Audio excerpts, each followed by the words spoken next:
There's about 3,200 billionaires in the world.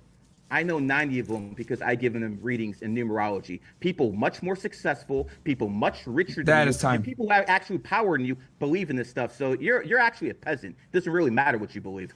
Alright guys, in the last video we saw Andrew Wilson gave the numerologist a fake birthday to expose him, but there were some comments saying that Andrew Wilson was wrong to do that and it wasn't enough to win the debate. And I actually somewhat agree, so in this video we'll go over the rest of the debate where Andrew Wilson actually gives his real birthday. So let's get into the video and watch Andrew Wilson debate Gary the Numbers Guy once again. Notice all of the things which were tailored to me were things that would have been very plausible. He has a great work ethic. He has to work harder than other people. They're almost always conservatives. They're almost always on the right. Very typified of cold reading, and that's what's going on. He says, well, I'm not saying I'm a psychic. I'm saying that if I have the right information, the reading would have been different. But here's the thing. We do have Gary on record talking about what people should be having if their year was my birth date. Now, Gary, my birth date is 1984. Aren't you on record saying that people in 1984 also would be having the worst year of their life? Yes. So the thing is, I did not say no. So What did I say that? That's lie number two. Where did I say that? Now, since my channel's name is Nick Fact Checks, I have to chime in and add that Andrew made a rookie mistake here. I watched the whole debate again, looking for that exact moment, and the numbers guy did in fact not say that. I guess Andrew misheard him or something, but I still don't think it changes much of his argument's logic. Let me know what you think in the comments. It's very, very easy to demonstrate how they tailor to the person what they want the person to believe based on cold reading styles. And if so, you say, well, Andrew, that was dishonest. Well, the thing is like, no, it's just a trick. It's a magician's trick like anything else. And yes, you can use a lie to serve the interest of 10 seconds. disproving a fraud, like you would with psychics and other people like this. You'd give them false information to see if they could determine that the information was false. And if you had any type of predictive model, you could probably do that, but he 5 doesn't. seconds. I have to correct Andrew again here. If Andrew intentionally gave the wrong birth date to test the numerologist and then concluded that numerology is false based on the incorrect reading, Andrew's argument would be fallible. This is because their conclusion is based on false premises, providing the wrong data and expecting accurate results. A stronger argument against numerology would involve examining its principles and methodology under honest conditions and assessing whether it consistently produces accurate and verifiable insights. Deliberately providing false information and using the resulting inaccuracies to discredit the practice introduces a logical flaw known as a straw man fallacy, where an argument is misrepresented to make it easier to refute. Here's the information that you want. My birth date, actual birth date, honestly, to you, is 1/23/84. 1/23/1984 adds up to 28. Sir, I'm going to ask you a specific question. I don't think you're rich, but money comes easy to you, doesn't it? Not even slightly. I work harder than almost everyone around me. I didn't say you don't work hard, sir. What I asked you No, is, money doesn't come easy. No. So are you a millionaire? Never has my whole life. Are you a millionaire, sir? That's not your business. But the answer is no. No, it's not my business. But the answer is no. no. The answer is no. No, I'm not a millionaire. Okay. So first he says, I don't think you're rich, and 2 sentences later implies Andrew is a millionaire. It's just so funny how he throws random shit out and hopes for something to hit, and if it doesn't hit, he just moves on to something else, like nothing happened. So here's what it comes down to, man. People who are one life paths like to argue. This is a one life path. Argue starts with A. A is the first letter. You see, the English language and gematria. Post hoc. It's all post hoc again. Again. This guy won't fucking. No, you're fine. Oh, I'm sorry. You interrupt me 8 times. I interrupt you once. I stopped the clock. Yeah, you're crying foul. I stopped the clock. See, don't worry, this Gary. is what I'm talking about, man. This is exactly what the hell I'm talking about. I stopped the clock, Gary. Don't worry.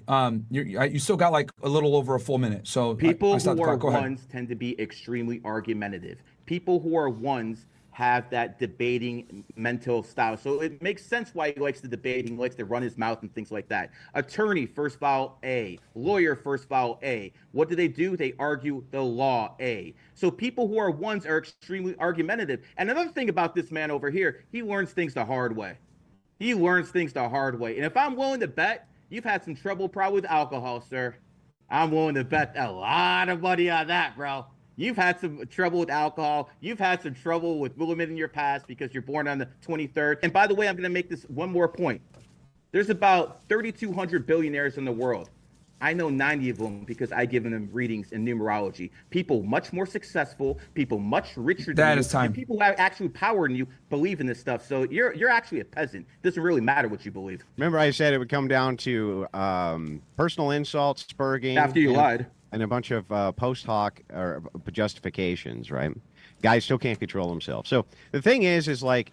As we look at this, I just gave him the information. So what does he do? He takes known information, like for instance, Andrew Wilson drinks on stream. So he wants to correlate this. Say, they're alcoholics. Anyway, so he again with the hit or miss generic predictions, and he doesn't even deny that he knew beforehand Andrew drinks on stream. And on top of all that, his so-called reading was wrong.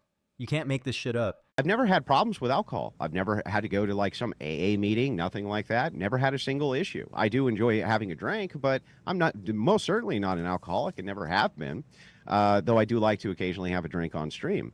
So that was wrong, right? All of the predictive models, in fact, that he would give, now that we know he's cold reading, right, it's very simple for us to just ask for specifics. Well, sir, if I am, he says these general things like, oh, I bet you've had trouble with women in the past. Who the fuck hasn't had trouble with women in the past? Motherfucker! Me! No, you know what I mean? I've been married. Why is this guy still talking? Hold on, guys. I stopped the clock. I stopped the clock. I don't know why. Don't worry. Myron, you're gonna have to mute the mic. Yeah. I can't get through it. Yeah. Don't worry. You're getting extra time on. You still got. He interrupted. You got like another 20 seconds at it. Yeah, but so it derails if you let him interrupt. Can you just mute the mic? Can you just mute the mic so that he doesn't derail? What I'll do is I'll just mute each of you when the other person's talking from this point forward. I'll just do that just to be 100% fair. So, Gary, I'll mute you. You can unmute yourself once he finishes. Go ahead, Andrew. You got another 120 on the clock. Okay, great. So anyway, who hasn't had trouble with women in their past? He says, not me. I haven't been married for 20 years. Never had a problem with a woman before that. Yeah, fucking right.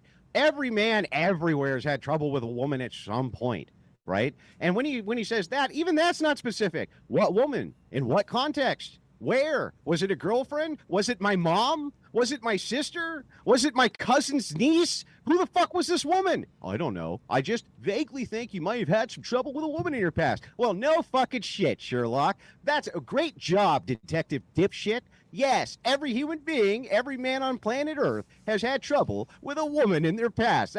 What an insanely accurate model. On top of that, Detective Dumbass over here also goes on to tell you that, well, wait a second, Andrew over here, he's had trouble with alcohol. Based on what? Based on the fact that somebody probably told him, that guy drinks on stream sometimes. So this is all total cold read nonsense. And even when you get the right date, you still get it wrong. It doesn't matter, right? You'll get it wrong because you can't predict that the wrong date was given. 20 seconds. You can't get it right even when the right date is given. So I want to make a specific prediction for you because this clip's going to be played a lot of times over the next couple years. So the year of the pig starts February 13th, 1983, and it ends February 1st, 1984. You, sir, are born in the year of the pig. I can guarantee you the worst fucking year of your life is coming. I don't know what's going to happen if you're going to have health issues. I don't know if you're going to lose your bag. I don't know if your woman's going to leave you. I'm not psychic. But I know by the end of this year, sir, yes, you're going to be humbled, and that smug look off your face that you always have, it's going to be gone. Because you're going to understand what is going on. Numerology and astrology supersedes your Christianity, Islam, all that other stuff. Because at the end of the day, the people who are the elite, the people who run this world, they follow my system, sir, not the garbage you follow. All right, guys, I'm taking Andrew's side on this one, but a lot of people disagree. So let me know what you think in the comments.